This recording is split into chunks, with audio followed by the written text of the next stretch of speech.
আসসালামাইকুম, আমি সাকিব। আমার বাড়ি হচ্ছে নোয়াখালী। আজকে আমাদের নোয়াখালীর পরিস্থিতি অবস্থা কেমন এটা তো আপনারা দেখতে পাচ্ছেন।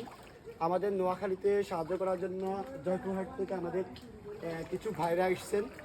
আজকে আমরা ওনাদেরকে অত্যন্ত ধন্যবাদ জানাচ্ছি। এই নোয়াখালীর এই পরিস্থিতির মধ্যে তারা আমাদেরকে সহযোগিতা করছেন। আমরা দেখতে পাচ্ছি ওনারা একটা মানসম্মত পাই কত প্যাকেট দিনে আনছেন আপনারা?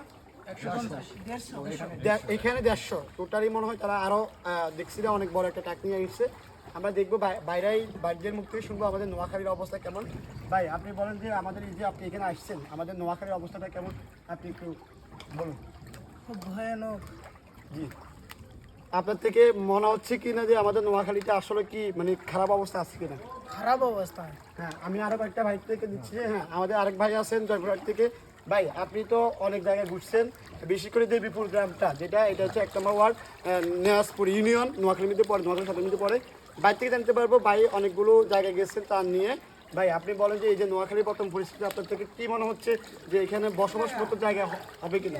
আসলে এটা মানে এমন একটা প্রতিকূল অবস্থা আমাদের দেশে, বিশেষ করে কুমিল্লা, নোয়াখালী, ফেনী এসব জেলাতে আসলে বন্যা প্লাবিত হয়ে গেছে, সারা দেশের মানুষই জানে এটা।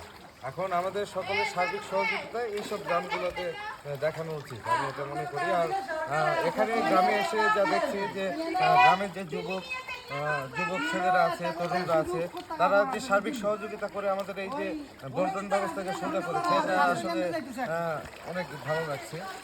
এটা আসলে আমরা বৈষম্য বিরোধী ছাত্র জনতা হিসাবে আমরা এটা সকলের কাছে এটাই আমরা কামনা করি যে নিজের গ্রাম নিজেরা রক্ষা করবে, এইরকম মনোভাব নেই তাদের চলতে হবে, এটাই আর কি।